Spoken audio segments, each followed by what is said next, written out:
Let's be frank, we all know why you're here. So I'll be as expedient as possible so we can get to the main event. Today we will cover a portion of Joshua chapter 4, the first 9 verses of this chapter. The whole chapter talks about one particular story, but I did just choose to do a portion of it, and then next week we will cover the remaining part of this chapter. Just to catch you up, in case you have not been here for the last few weeks or so, the children of Israel have finally crossed the Jordan River and are technically in the Promised Land. Now, this has been hundreds of years in wait. And here we have very likely a couple of million people that have gone through this process, initiated when they were slaves in Egypt, roaming around the desert, whole generation perishing. Now this new generation has the privilege of being led into the Promised Land by Joshua. And here we have their first major action after crossing the river. Now, before we even get started and read through the text and dissect some of the things that we have before us, just think about this for a second. They know or knew what they were there for. They are in the Promised Land, but they are there to battle. They are there to conquer it. They are aware that God is before them. That was the illustration, that was the symbolism of the ark, leading the way to part the waters into the Promised Land, and that was an introduction of things that were yet to come. So after all of this waiting, and finally officially being there, instinctively, at least I put myself in their shoes, and I think I would have had this state of mind. I would have thought, man, let's get to work, right? We're here. We've been waiting all this time. My shoes are kind of muddy. Let's get to work. We know that they were scared. We sent spies, and the major information that we've acquired through their process of just gathering information is that they are trembling. They are aware that we are coming, and they are scared. Why not go on the attack? Why not strike while the iron is hot? So that would have been my state of mind, my perspective. Maybe some of you share the same perspective, but guess what? Very often, God has distinctly different perspectives. And here we will see what this first major action of the children of Israel is as they finally reach the Promised Land.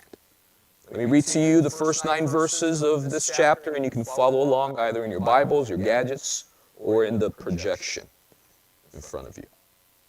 And it came to pass, when all the people had completely crossed over the Jordan, that the Lord spoke to Joshua, saying, "Take yourselves 12 men from the people, 1 man from each tribe, and command them, saying, Take for yourselves 12 stones from here, out of the midst of the Jordan, from the place where the priest's feet stood firm.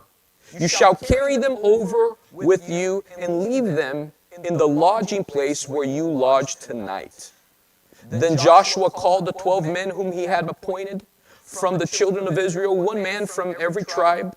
And Joshua said to them, "Cross over before the ark of the Lord your God into the midst of the Jordan, and each one of you take up a stone on your shoulder according to the number of the tribes of the children of Israel." Verse 6, "That this may be a sign among you when your children ask in time to come, saying, What do these stones mean to you? Then you shall answer them that the waters of the Jordan were cut off before the ark of the covenant of the Lord. When it crossed over the Jordan, the waters of the Jordan were cut off. And these stones shall be for a memorial to the children of Israel forever. And the children of Israel did so just as Joshua commanded. and took up 12 stones from the midst of the Jordan, as the Lord had spoken to Joshua, according to the number of tribes of the children of Israel, and carried them over with them to the place where they lodged, and laid them down there. Then Joshua set up 12 stones in the midst of the Jordan, in the place where the feet of the priests who bore the ark of the covenant stood, and they are there till this day. So again, as I alluded to, God had other plans. This first action, this major activity after crossing the Jordan, as stipulated here, and we will continue to look at some more details as we move forward next week, but God established this memorial through the gathering of stones. And we see certain details here that are important for us to note. I don't know if you remember last week, I made mention of a particular verse 3 of verse 12 of chapter 3, where it says, "Now therefore take up for yourselves 12 men from the tribes of Israel, one man from every tribe." Within that context, when Joshua was organizing the actual crossing and teaching them and telling them what would occur, this was part of that preparation, but there was no mention as to why. Why are we choosing one man from each tribe again, Joshua? Why are we doing this? But now we get the reasoning. Those individuals would, as they were crossing, in one point in time, come to a particular location around where the ark was at and gather pebbles. Is that what they would do? It literally says here that they were going to carry this on their shoulders, on their backs. I don't know how many of you do hikes here in Ramona. There are a lot of neat and very beautiful hiking areas and trails and whatnot. And every so often you see these little pebbles and stones stacked one on top of the other. That is not what we have here. These are probably, 100 pounds each. When they were selecting men, very likely, if they knew what was coming, they were selecting the burliest, the strongest men to carry these huge stones a relatively long way. And it was prescribed here within this text, and I'll read to you a couple of these verses that are pertinent to the location, namely verse 4, latter part of verse 4, it says, "You shall carry them over with you and leave them in the lodging place where you lodge tonight." So this was sort of after the fact, after they had concluded the crossing of the Jordan, and they were going to lodge, they were going to camp on the shoreline. There's a particular location called Gilgal, which is more or less the location that they were camping after the crossing of the Jordan, and this is where the memorial was going to be built. As we look at the context of this chapter in a complete fashion, we see that there are a few reasons as to why this memorial was to be built. We will look at two of these reasons today, and then the last one we will take a look at it next week. The first reason, as stated here, or purpose, as stated here on verse 4 to verse 7, let me read that section again. It says, "Then Joshua called the 12 men whom he had appointed from the children of Israel, one man from every tribe, and Joshua said to them, Cross over the ark of the Lord your God into the midst of the Jordan, and each one of you take up a stone on his shoulder, according to the number of the tribes of the children of Israel." Verse 6, "That this may be a sign among you."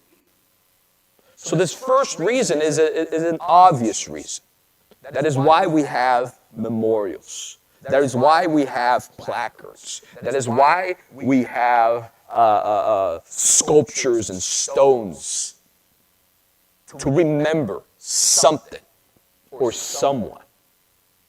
And this memorial was to be a reminder A reminder for whom? A reminder for those who crossed the Jordan. Again, this second generation that was kind of born into this process of being in a constant state of pilgrimage. Now they would finally be in a position, be in a place where they could settle. And again, these were happy times. These were blessed times. The land was literally at their fingertips. It was before them. They were touching it. They were smelling it. They were feeling it. Yet, before doing anything as far as the actual conquering and fighting, God established this as a norm because he knew that this was necessary. There are two reasons as to why memorials in general are necessary, but specifically this one. For one thing, the deeds of God are worth remembering. Wouldn't you agree? Does God do things just for the sake of doing? Just happens? Just so we can experience it at that particular moment and forget about it? I think God is the king of killing not even two birds, a whole pack of birds with one stone. He does things for several reasons. And even though that particular thing may have a temporal benefit for you right now, there are elements of that deed, of that godly deed, that can stay with you forever. There are certain things about that deed, the remnants, that can benefit you beyond the present time, beyond the current condition, beyond the level of satisfaction that you are experiencing right now. They were to remember because God's deeds are worth remembering. But the second part of that, or maybe even the backside of the coin, is that we are prone to forget. Once again, not only are God's deeds worth remembering, we are very much prone to forget these very deeds. If we were not prone to forget, there would be no reason as to why to set up these memorials, these stones, these large stones. They would have forgotten them. They would have forgotten about the crossings and the miracles and all that God had done. So God was sort of intervening. God knew, he understood who they are, and he knows who we are. And he seemingly goes out of his way. He does not have to do this. He should not have to do this. But here he was going out of his way, quote unquote, to make sure that the people were proactive in remembering what had occurred up till this point. But it wasn't only for them. It was also for the next generation. We see here on verse 6, the second part. So the first part I'll read again, that this may be a sign among you. But then it continues to say, when your children ask in time to come, saying, what do these stones mean to you? Again, these stones were going to be something uncommon, not natural. For other people, maybe for, Gentiles who might have crossed that pathway, the river, when it was not flooded, they might have seen that, grouping of stacked stones, then they wouldn't have thought anything about it. But to the children of Israel, it would have been important, not only for the ones that experienced that as adults, but also for this second generation or this next generation that were going to be born in Canaan. And especially for them, because again, they are distant and distanced from what God had done. They might have heard certain stories here and there in the future. Maybe they might have read certain items, literature, if you will. But here, again, it's almost like God is trying to establish something that would trigger their curiosity. It would have been something very organic, not planned. This wasn't a matter of, doing quiet time with your children, Bible studies, if you will. Something very organized and something very scheduled. This would have been part of their daily lives. The Jordan, any river for any people, such as this people, it would have been very important. It would have been, the livelihood. You would have, gathered many things for your survival. So people would have come and gone by that river. And the kids, you know how kids are. When they are a certain age, it seems like the questions never end. Every once in a while, we have the resources to answer those questions. Other times, you just start making things up like I did. Nowadays, you can just say, Google is your friend.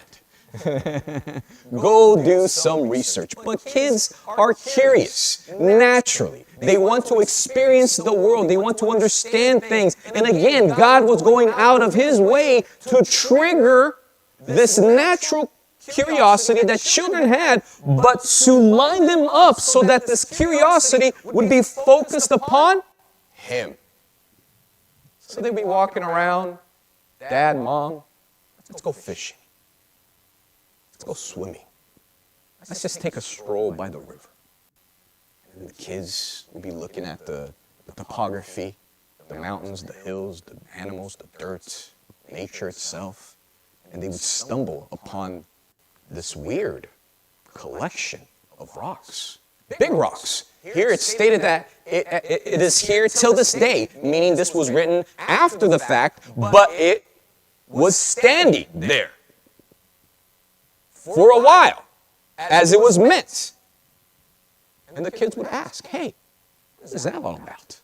It's that funny little, rock formation. That does not seem natural. I'm looking around the mountains. I'm looking around these hills. It does not seem something that just, naturally occurred. What is this all about? And then the parents would have this blessed opportunity. Oh, that is a memorial. That is a sign. That is something that was made so we can be reminded of the great deeds of God, and so you can learn them as well. So these were the two purposes, for them and for this next generation to be reminded, to feed their curiosity, to have that as a constant marker of what God had done for them. Now, as we move forward, looking at the last few verses here, we've talked about how they were to build this memorial.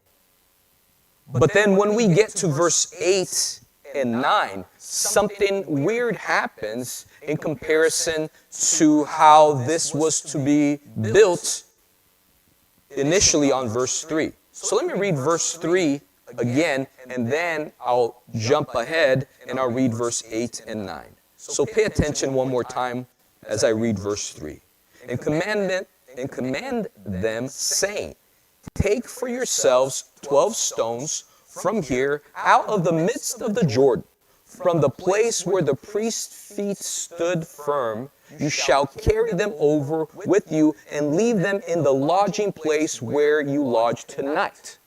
So if you have a mental picture and you have the Jordan to the west side, that was Gilgal, and that's where this memorial was built, with these huge stones carried by these burly and strong men. But now let's look at the description, the additional description that we have of this building project found in verse 8, but most importantly verse 9. And the children of Israel did so just as Joshua commanded, and took up 12 stones from the midst of the Jordan, as the Lord had spoken to Joshua, according to the number of the tribes of the children of Israel, and carried them over with them to the place where they lodged, and laid them down there. Okay, seems like a repetition. Before it was just the instruction, and here it's the actual application, or them actually doing what was prescribed. But now, look at 9. Then Joshua set up 12 stones in the midst of the Jordan, in the place where the feet of the priests who bore the ark of the covenant stood. And they are there till this day. The description is different. And seemingly, Joshua took upon himself to build another set or another memorial, a second set, if you will. The original one that was prescribed, was built where they were staying overnight after crossing.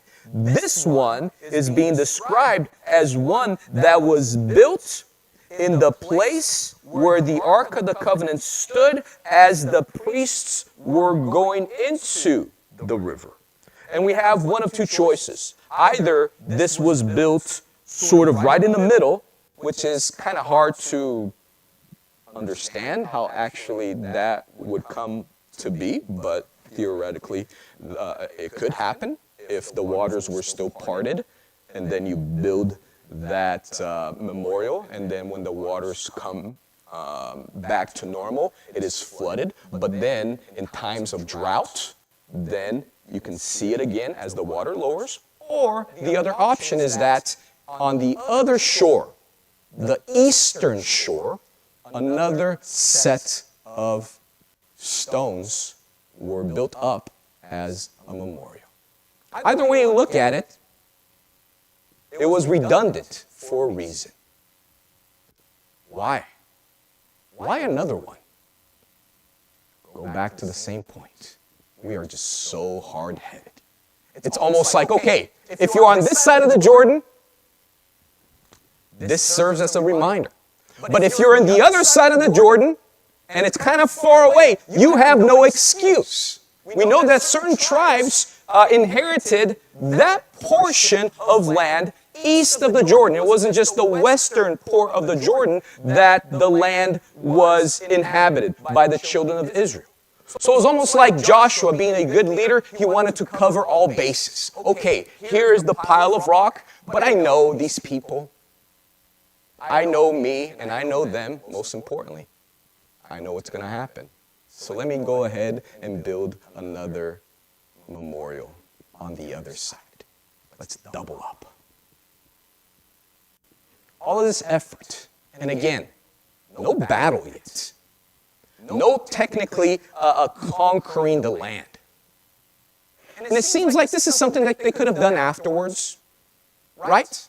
Go conquer, go battle, go take over the land, and then in time of peace, come back and build these memorials. But God wanted to do this, wanted them to do this right away. It is interesting because when we think of the promised land, we think of, again, it's a blessed thing. It is something that they were expecting for a very long time. It was part of their inheritance. But God knew what was to come. The promised land wasn't just a place of blessing. It was also a place of challenges and temptations. If you look back in history on Deuteronomy chapter 31,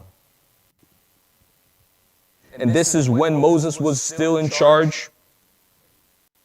And in the particular section of chapter 31 of Deuteronomy, specifically verse 20, when it is being predicted that they would in fact rebel against God, look at how it's put here on Deuteronomy chapter 31 verse 20. When I have brought them to the land flowing with milk and honey, of which I swore to their fathers, and they have eaten and filled themselves and grown fat, pause. place of blessings. Milk, honey, gluttony. Think about that before we have our Thanksgiving meal. But God was expecting them to enjoy the blessings of the promised land. That was totally fine and expected. God seemingly took joy out of the fact that this was a blessed place. But after the comma, then they will turn to other gods and serve them, and they will provoke me and break my covenant. As they were enjoying, filling their bellies, being blessed. Isn't it good to be blessed? They would forget. They would forget quite easily and quickly. Again, this was already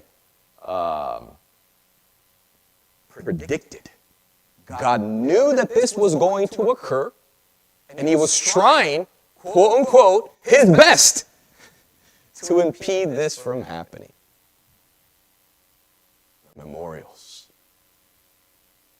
triggering faith, reminders of what God has done. As we look at this story, at least the portion of the story that we are meditating on here, there is a principle that is particularly relevant and practical. Something that we can take hold of and actually practice. Because the temptation of a sermon like this would be me saying something overly spiritual and quite poetic. Build godly memorials in your heart. Doesn't that sound good? Doesn't that sound just, very, very motivational and spiritual? Yes. Build memorials into your hearts. Do so. The question is, what? How? For what reason? Not very practical. So the aspect of this story, this lesson, this portion of history that we can glean as far as practice, I believe it's more or less like this. This was a joyous occasion. Again, they were celebrating. They were happy. This was a great victory. They knew that there were things yet to come, but again, everyone was happy. Yet, while they were experiencing this time of joy, they took time to do something that didn't really add to that joy, if you will. Again, think about this for a second. I just crossed this huge river. God did a miracle. What a joyous occasion. Now I have to carry stones? Talk about, breaking the mood here. Shouldn't I be kind of relaxing, partying, enjoying, this festive? I have to labor and I have to work and I have to do a memorial on this side and now all of a sudden on the other side as well, so I have to be going back and forth. Can we just take it easy for a while and just enjoy our time? Again, none of that they were doing at that particular time was adding to their feelings of joy because that was already plentiful. What were they doing? They were investing upon the future. When is the time to invest upon the future? Is it when the future comes? No, it's already the present then. Especially in times of peace and joy and comfort. When we are that much more prone to forget and ignore the things of God, because again, do we really need that much faith when things are going well? Not really. That is the very time when we should invest. Not because we are being benefited by that investment at that particular moment, but we know, like the promised land, it's a blessing, but it's many challenges to come, many obstacles, many temptations. When is the time to prepare for those? When they come? Before they come. when we are blessed with times of peace, with times of joy, when we are blessed with, the enjoyments of life, the comforts, if you will, we have that. That is the time to invest. Invest in these spiritual exercises, disciplines, prayer, meditation, reading, self-analysis, just talking to God. Not because at that very moment you feel like you need it per se. You know what I mean, right? You're already fulfilled at that moment. But because you know that that investment will bear fruit, much more so when the times are darkened. You are exercising and feeding and maintaining your faith for the dark times that are yet to come. When the storms come, when the challenges seemingly are unsurmountable, then you have these memorials of the heart because you have built them up in good times and pleasing times and blessed occasions. And they are there readily available when you are struggling, when you are in pain, when you are in doubt. They are very much noticeable. Why? Because you have actually exercised them to the point where they are above water.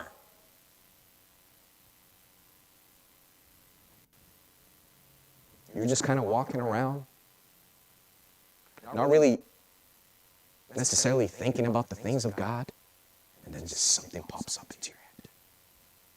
Where did that come from? Investment in Scripture. You're talking to someone, and particular words come to you that you know might not have been something natural. Where did that come from? Investment in prayer, quite possibly. You are dealing with a particular situation that is extra difficult. And you think about times of your life where you have struggled so much in that area, but in this particular situation, you feel a sense of calmness, peace, tranquility. Where did that come from? The investment of the past. Memorials. Very important. Why? God's deeds are worth remembering. And if we are not proactive, we are very much prone to forget them all. Amen.